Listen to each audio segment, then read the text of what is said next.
Hello guys, welcome to our second episode on CSS3 tutorial for beginners. In this particular episode, we'll be taking a look at how to include CSS in our web page, going through some of the various selectors we have in CSS and the syntax of CSS. Okay, a CSS style sheet consists of a set of rules that are interpreted by the web browser and then applied to the corresponding elements such as paragraphs, headings, etc. in the document. A CSS rule actually is divided into two main parts. We have a selector and one or more declaration. Okay, this is basically the syntax of what CSS. We have a selector, we have a declaration, we have another declaration.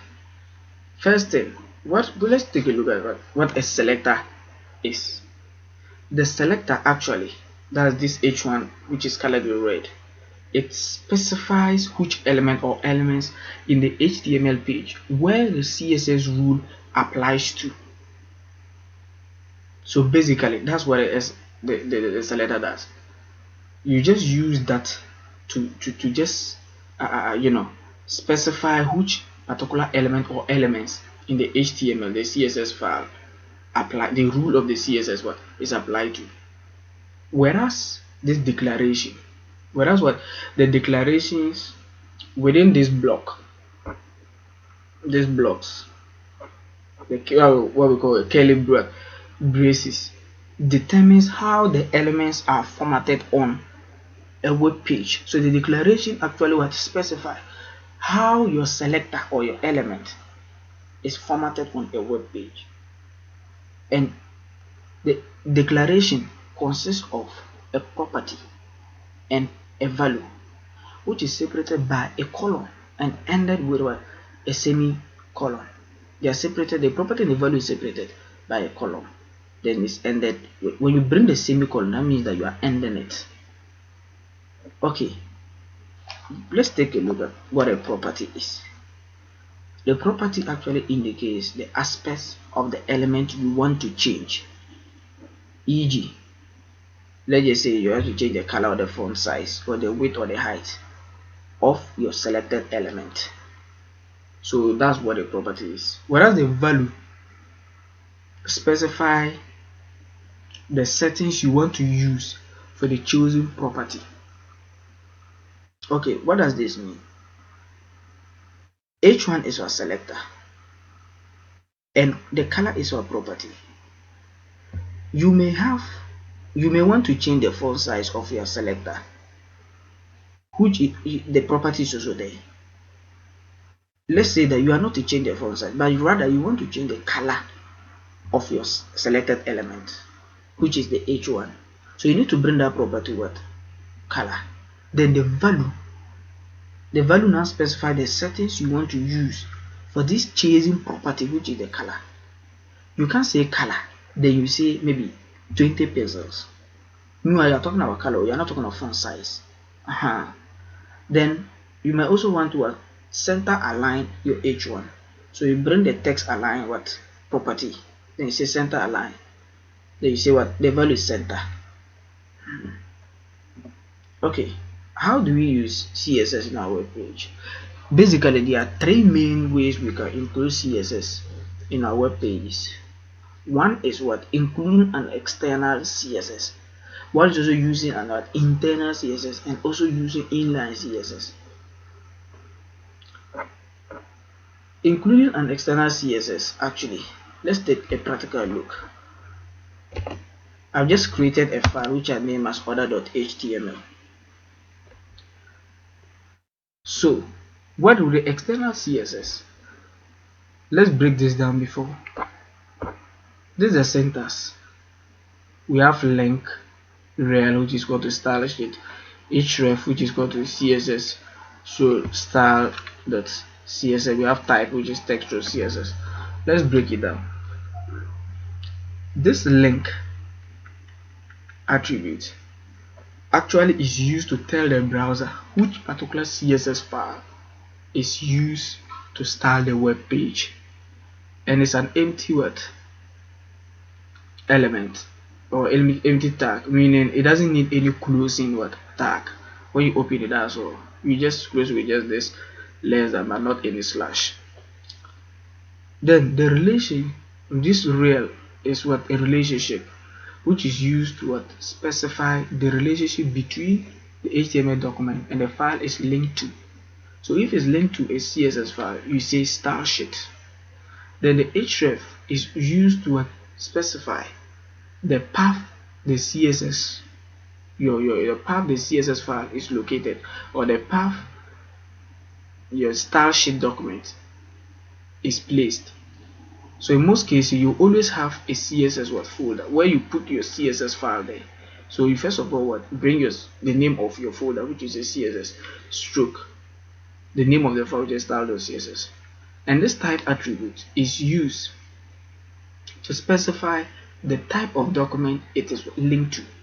In our case, it's linked to a CSS file, so it's text. It has a value of text stroke CSS. Let's take a practical look. So first of all, you need to the external CSS. Why the concept of the external CSS? In our previous episodes, I made mention that the W3C, the World Wide Web Consortium, created or designed CSS in 1996 just because they wanted to separate the content of our web pages from the presentation, that's the style sheet.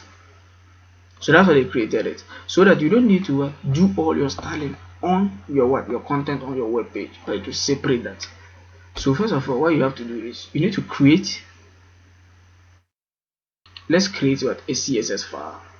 So let's just say style, and it has an extension of CSS, just as HTML has an extension of HTML.html. After you've created your file, you need to link it to that particular file. You need to link your HTML document to the CSS file. So you come beneath the title and you say link relation to your style, so href, which we say style.css. Then our type, we say it's a text stroke CSS. Now this is linked to already. So whatever goes in, so after you've now linked your HTML document to your external file, that's your CSS file, you now focus on putting the document, the content of the website or the web page in your HTML file. Just focus on only that. Then any styling you want to do, then you come into your style.css file, then do that. So let's just say we have heading, and we say I love coding. First of all, let's refresh. This is actually our file though, our other.html file which I've opened. Let's say we have I love coding here, but you see it's not styled, as in we've not assigned any styling to it, we've not specified any style to it. So if you want to now style it, you have to now come into our style.css. Then we'll select it. We'll delve into selectors soon. Then you say, let's just say want to change the color to red.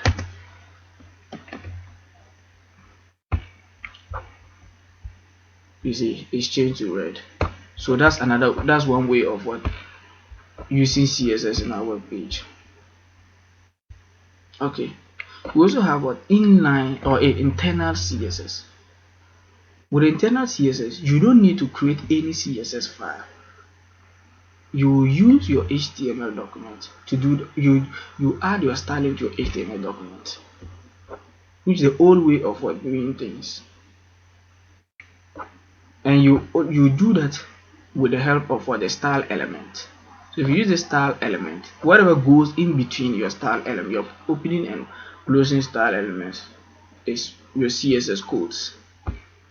So let's say, okay, now we are done with, we don't need our CSS file anymore, so I think we can delete it. Yes, we've deleted it. So let's say, so now let's refresh. It has gone back, the styling has gone back to the previous. So all you have to do is inside the head tag you just say style. If you can say style type, which is text should CSS, just to show the type of what style, type of document you are linking it to. Now let's say H1. Let's say we are changing the color to green. Let's save and refresh and see what happens. See, I love coding. Our heading has changed to green. So this is also another way of what including CSS in our web page. Okay, we also have an inline CSS where you embed your CSS code into your HTML tags. So let's say, let's actually delete this. Let's even delete this. So let's say we want to change the color of this. I love coding, but first let's save. Let's refresh. It has gone back to normal. We want to change the H1, that's the I love coding. The color, we want to change the color to maybe blue. We want to change it to blue. So with the inline CSS, you embed that your style, the style code or the CSS code into the tag. So we just say H1 style, which is equal to color, and let's say blue. Let's save. See, I love coding. So now this is also another way of including CSS in our web page. So now with all these three ways of including CSS in our web page, one will ask which one is the best recommended way of using CSS in our web page. Actually, the first one, which that's what we did here, the link relation, whatever, which we created an external CSS file. That's the best way, because that's even the motive behind creating of what the CSS, so that you can separate the documents from the content from the presentation. That's with the styles. So let's take it in the case you are developing a large website and you need to what, and you've already deployed it and you want to change certain styling there, and you have what, a number of web pages. So all you have to do, just go into your CSS file, which is an external file, and just change it, and the output will be previewed. So that's the best way. But with the inline and internal, they are not highly recommended. But if you are developing a single page website, you can actually use the internal, but it depends. If only there's not a lot of stuff going there, you can use that. So I think we don't even need this anymore. Okay,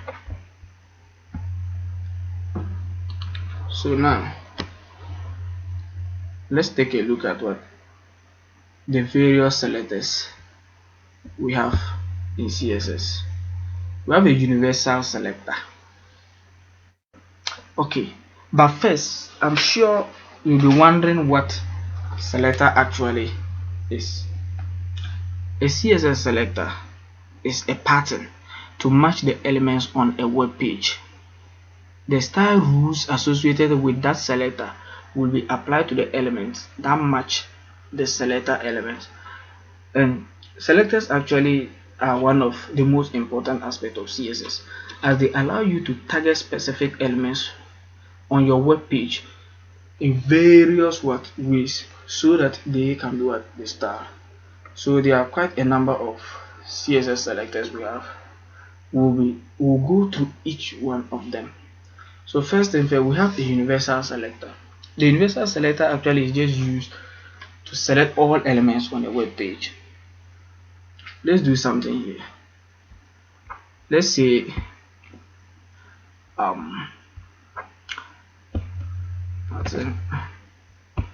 let me get rid of this. What is that? Okay, so let's just say we have H1, which is I love program.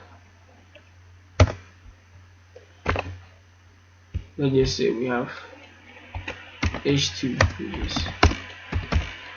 I love to code every day. Let's save that. Let's refresh. We have a h1 and h2. Let's see what happens. There's some space between the h1 and the h2. That's the browser default way of our styling. It's the browser that kept this space there. So let's take we want to remove that. We don't want any browser styling there. So what we have to do is, let's see.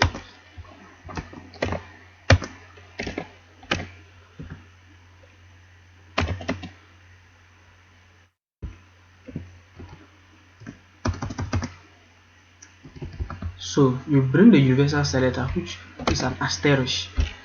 Then you bring your pair of curly braces. Then you say margin 0,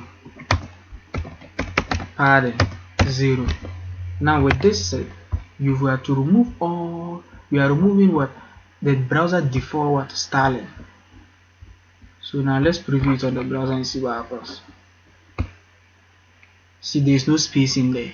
So with this, we have more control to do whatever we want to do on our website, but not the browser default styling interfering. Okay. Now we also have what a type selector. It just matches the names of what the elements. So let's just say h1, h2, they are all what type selectors. If you want, let's say you want to what change the color of what h2, that's I love to code every day. All we have to do is we just select it h2 and say color. Let's just say red. Let's save. You see, I love to code every day. h2 is what changed. So that's how we use the type selector.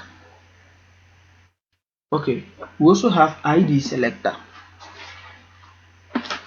With the ID selector, it just matches an element whose ID attribute has a value that matches the one specified after this pound or hash what symbol. Let's take a practical look. So let's take it that let's remove this h2 though. So with this, all you have to do is you bring an ID attribute, which you say ID, then you bring a value. We just say food. Let's just say food for instance, but then let's save and see. Let's refresh. Nothing happens. So if you, let's say, want to change the allow programming, the color of what allow programming to blue, so you bring your hashtag symbol, then the value which you specify, say food, you say color, say blue,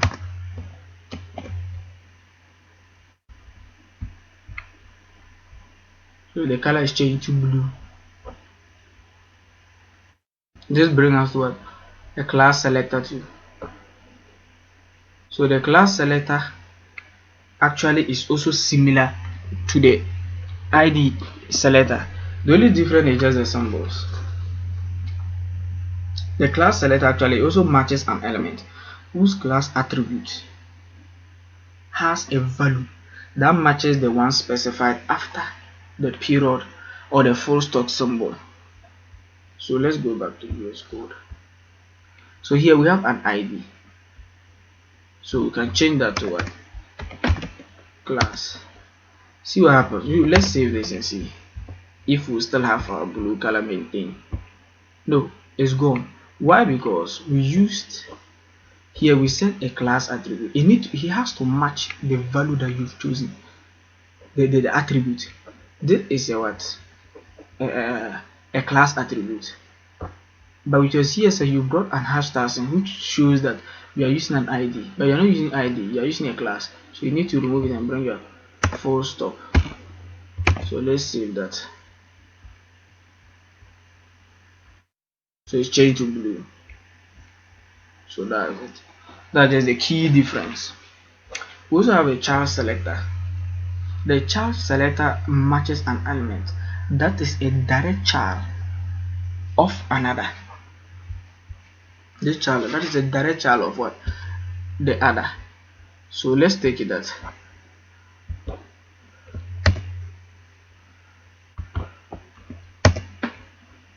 we have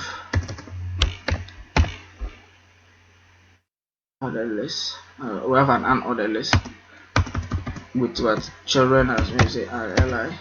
We just say, let's just say Python.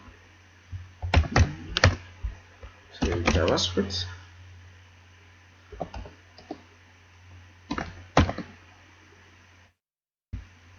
Let's just say we have another li. Let's just say Java. Let's save this and preview and see. Okay, we have our another list, Python, JavaScript, and Java. So let's say we want to change the background color of our list items. That's the Python, JavaScript, and Java. You see, this UL is our parent child, and this li is our the child our child elements, and they are directly beneath this, or they are the direct child of what? This UL. So let's just you see UL. Let's select UL. Then you bring your greater than what symbol. This greater than symbol so that this is a direct child of that. So you say li. So let's just say background color. And let's change that to maybe brown. Let's save.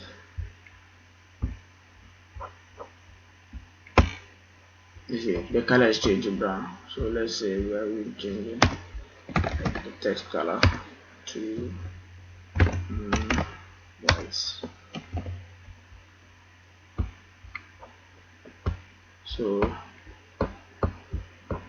So that's how to use the child selector. You just bring the greater than what symbol, which means it's a direct child of these li's are the direct children of the UL, which is the parent element.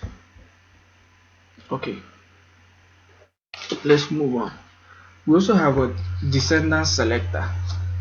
The descendant selector matches an element that is a descendant of another specific word or another specified element, not just a direct child of that element. So it's not necessary that it should be a direct element, but another what element, another what descendant element. So let's take it that let's remove this. Let's take this out.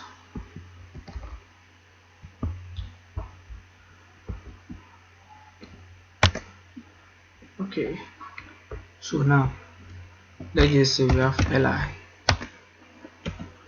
Let's just say we have to develop this a navigation menu.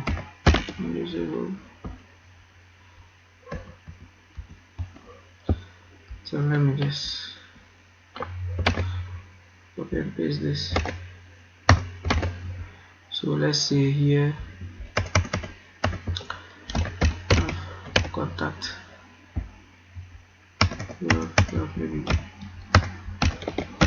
videos. Let's refresh this. Let's see. Okay, now the descendant what selector, all you have to do, you just separate the selectors with what a space. So let's just say we have li, which are parent selector, then is a or what, that's our anchor tag, a descendant of our li. So let's just say I change the background color of that to, let's just say dark blue. Let's save and see what happens. Okay, You can see that you have a background color of each of them has a background color of dark blue,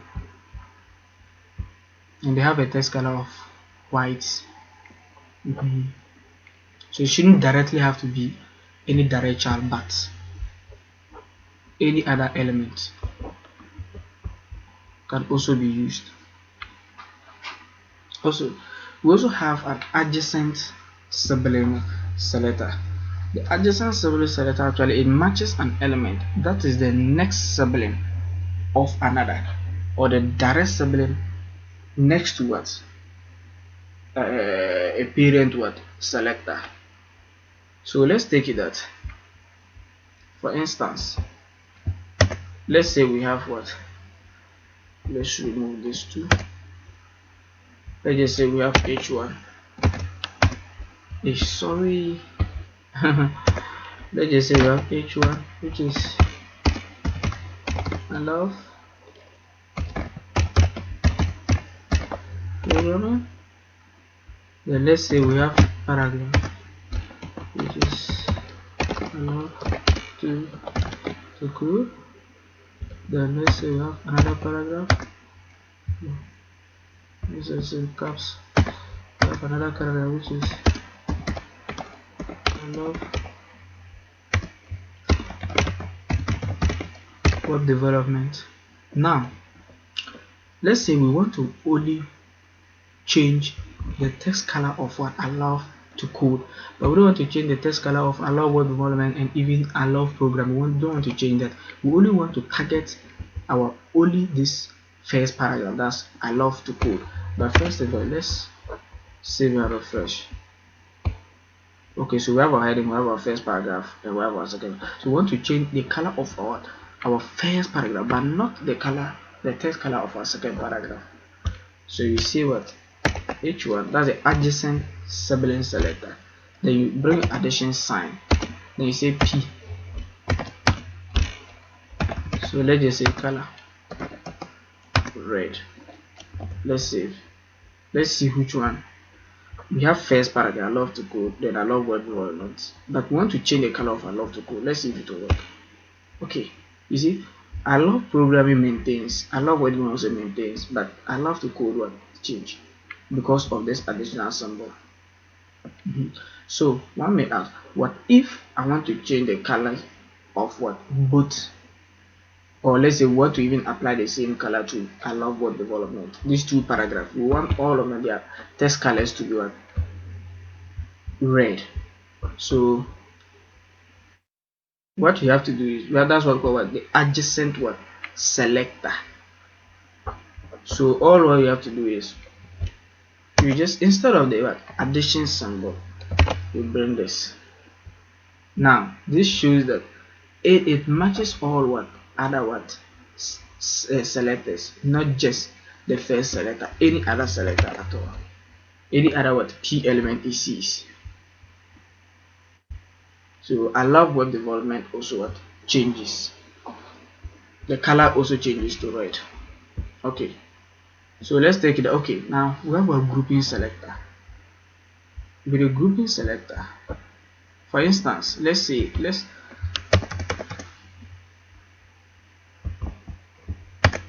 let's say we have h1, which is I love programming. Then we have h2, which is I love web development. Then let's say we have another h, which is h3, which is I love game development. Let's save and refresh and see. Okay, we have our first heading, we have our second heading, then we have our last, and that's h3. So let's take it that we want to change the text color of each of these headers to blue, and even the font sizes. So let's just say h1 color, let's say blue, or probably blue violet. Then font size is, let's say, 30 pixels. So let's say h2, let's say we want h2 to also have that same color, blue violet, but the font size should change.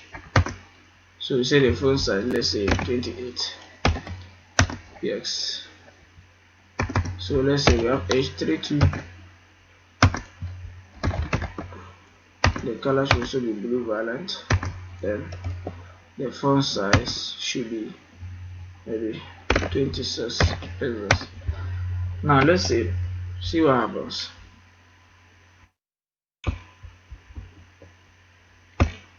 Okay, we've successfully changed the colors of what our paragraph from the default black to blue violet, and even the font sizes.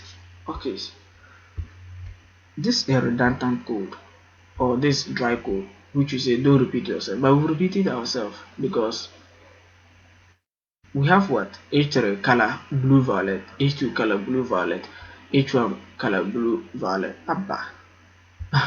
this is a bad way of programming. So what you have to just do is, this is where the grouping selector comes handy. Let's just delete the color of what h3 and h2, then leave the h1. Then now with the groupings, you do that with what, the comma symbol. We just say comma h2 comma h3. So whatever goes in here is going to affect h1, h2 and h3. So that means that this color, the blue violet, will also be, the h2 will also has a blue violet color, h2 also have a blue violet color. Now let's see if it will maintain. You see, it still maintains. So this brings us to the end of today's episode. We shall be looking at more advanced stuff in our next episode, so just stay tuned, and thank you. And if you like this video, please like it and subscribe. Please subscribe to my channel and turn on your notification bell so that anytime I upload a video, you'll get notified. Thank you.